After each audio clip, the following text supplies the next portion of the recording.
All right, done the final sanding on this mandolin for Jesse.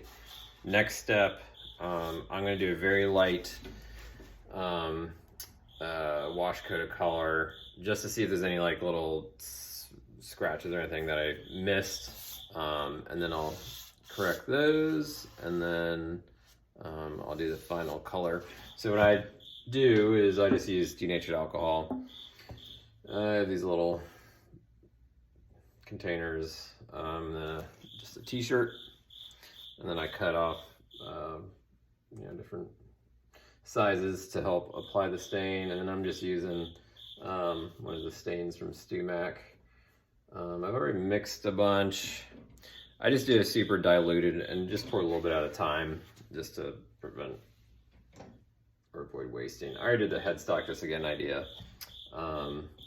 When you're staining, it's good to keep in mind that it's gonna look super vibrant and the color's gonna really pop, and then as the denatured alcohol evaporates, it's gonna get super dull and very uninspiring. But just keep in mind, once you start, whether you're French polishing or spraying to finish, whatever, it'll kind of resurrect the vibrancy of that color. So it's easy to think once the denatured alcohol evaporates and the color becomes dull that you need to like go and stain it again with more stain, but you're just kind of going to get a darker and darker and darker to the point where it might be out of the range where you want it to originally be. So just keep that in mind. So this is the exciting part. I've been wanting to stain this backboard for a while, see how the bird's eye pops. Again, this is kind of just the initial application, but I think it's gonna be pretty cool once all is said and done. As I'm going, I'm kind of applying a little more pressure and squeezing the t-shirt just to get some more stain out.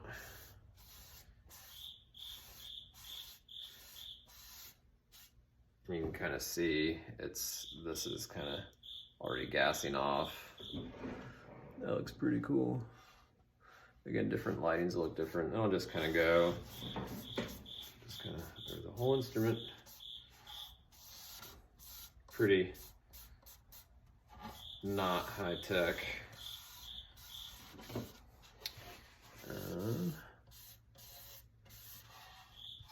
It's a pretty cool color.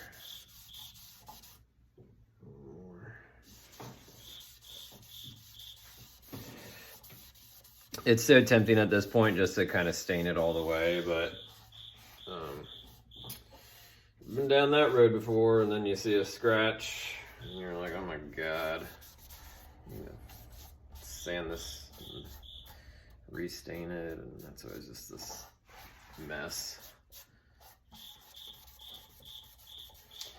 What I'm gonna do too, everybody's different the way they approach this, is I always save the soundboard for last, just because with it being a soft wood, I just like to have the neck, sides, backboard all done, and even a wash coat of shellac on them. That way it's all kind of sealed and kind of done deal. And then I do the soundboard, and I just find that works better and seems a little bit more efficient for me. Another thing I need to do on this instrument, the headstock still needs like a clover leaf inlaid in pearl. I was gonna do that this morning, but of course I went to the library. Library doesn't open until 1 o'clock. I thought it opened at 9 o'clock, so I'm trying to just do other tasks while I'm waiting for the library to open so I can print off the design, and then I take it to the photocopier and kind of scale it to what I need it to be. Blah, blah, blah.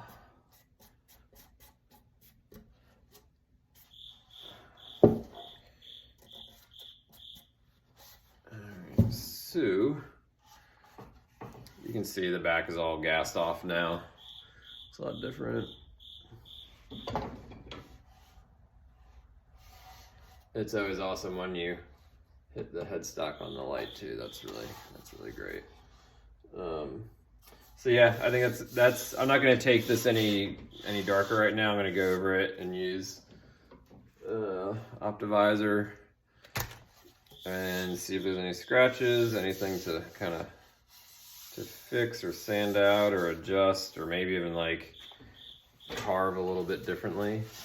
And then I'll go over and stain everything again and dial in the color a little bit more. So, and get the inlay done. So, all right, that's it for now.